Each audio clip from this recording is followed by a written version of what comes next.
Hi and welcome. This week I'm going to be adjusting the valve clearances on my Le Mans 1000. In my opinion, this is one of the easiest maintenance tasks you can do on one of these bikes. It's certainly a lot easier than getting the air cleaner element out or the oil filter element which is inside the sump. To do the valve clearances, we just need to remove both rocker covers. On the Le Mans 1000, we've also got a lower fairing mount bracket here that's in the way.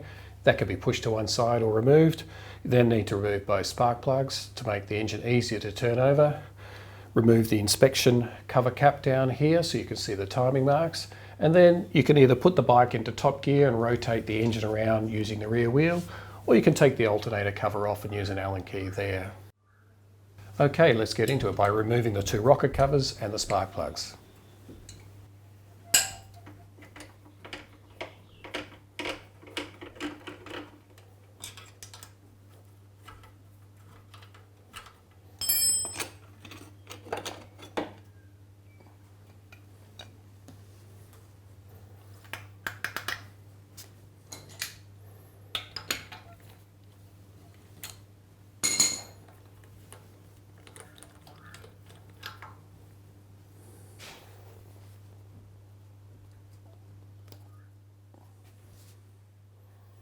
Okay, now that I've got the two rocker covers off, the two spark plugs out and the inspection cover for the timing marks off, I can put the bike into top gear and rotate it round to top dead center on the firing stroke for the right hand cylinder.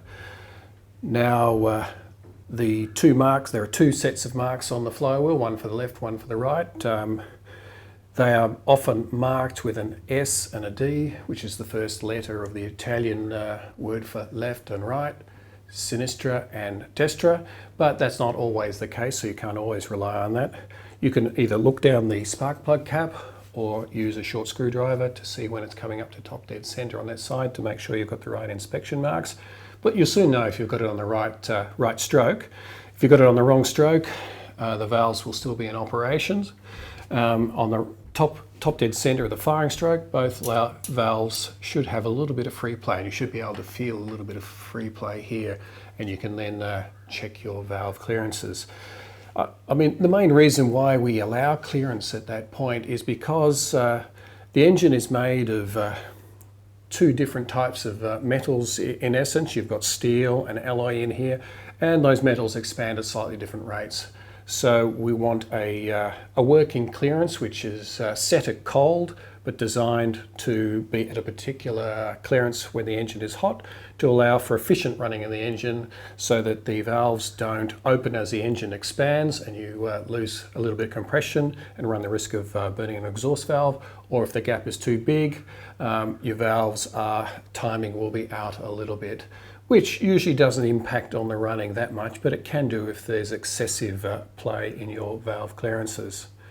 So we just need to rotate the engine around, and I'm using the rear wheel here. I've put it into top gear, as I've said, and I will rotate it around to bring the right-hand timing mark into view in this window. It's a little bit hard to see. You'll need a torch if your workshop isn't well lit to actually see it come up. But once it's there, we'll then show you how to adjust the valve clearances.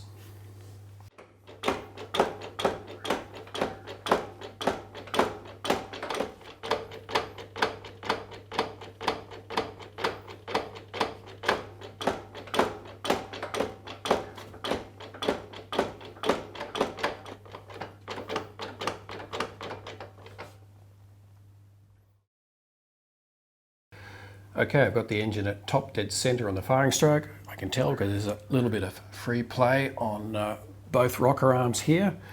And the valve clearances on the Le Mans 1000 are set to 0.2 millimeter for the inlet and 0.25 for the exhaust. So I'll just get out the appropriate feeler gauge and run them through.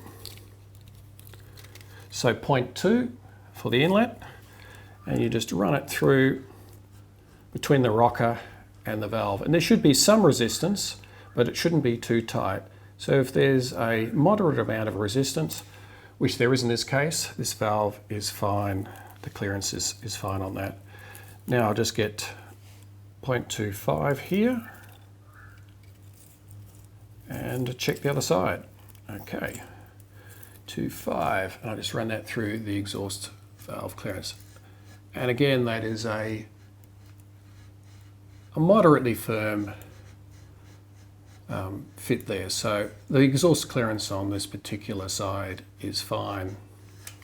Now to adjust is quite a straightforward affair. I'm sure there's a special tool from the factory for doing this, but there's a lock nut and a center screw here. I just use a pair of pliers on there, hold it steady with the pliers, loosen the lock nut and rotate it a small amount right to tighten and left to loosen if the valve clearances are tight or loose. So it's really quite a straightforward and simple job.